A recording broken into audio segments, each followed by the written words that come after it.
ఏదైనా సంస్థ అభివృద్ధి చెందాలన్నా అందులో హెచ్ఆర్ విభాగానిది కీలక పాత్ర. నైపుణ్యం ఉన్న మానవ వనరులను అన్వేషించి వారి నైపుణ్యాలను సక్రమంగా వినియోగించుకోవడంలో ముఖ్యమైన పాత్ర పోషించేది హెచ్ఆర్ విభాగమే.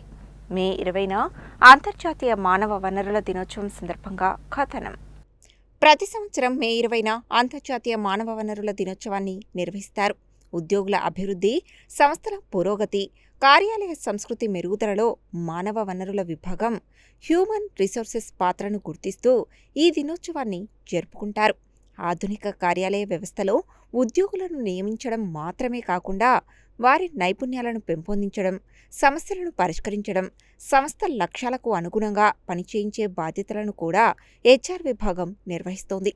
సంస్థ అభ్యున్నతిలో మానవ వనరులకు ఎనలేని ప్రాధాన్యం ఉంది.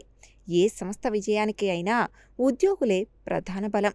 సరైన వ్యక్తిని సరైన పనికి ఎంపిక చేయడం, శిక్షణ ఇవ్వడం, ఉద్యోగుల్లో ఉత్సాహాన్ని పెంపొందించడం వంటి అంశాలు సంస్థ అభివృద్ధికి కీలకం. ఉద్యోగుల సంక్షేమం, వేతనాలు, ప్రమోషన్లు, కార్యాలయ భద్రత వంటి అంశాలను కూడా హెచ్ఆర్ విభాగమే పర్యవేక్షిస్తుంది.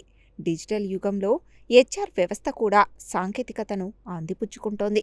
Artificial intelligence, data analytics, virtual ఇంటర్వ్యూలు వంటి ఆధునిక విధానాలతో నియామక ప్రక్రియ వేగవంతమవుతోంది.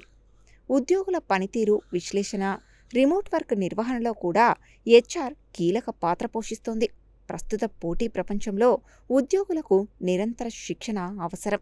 కొత్త నైపుణ్యాలను నేర్పించడం, నాయకత్వ లక్షణాలను పెంపొందించడం ద్వారా సంస్థలు మెరుగైన ఫలితాలను సాధిస్తున్నాయి.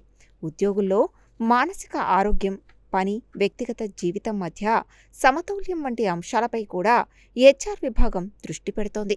సంస్థల అభివృద్ధిలో మానవ వనరుల విభాగం కీలకమైన ఆధారస్తంభంగా నిలుస్తోంది. ఉద్యోగులను ప్రోత్సహిస్తూ సంస్థల లక్ష్యాలను సాధించడంలో వారిని భాగస్వాములను చేసే హెచ్ఆర్ విభాగం సేవలు అమూల్యమైనవి. వారి సేవలను గుర్తు చేసుకునే రోజే అంతర్జాతీయ మానవ వనరుల దినోత్సవం.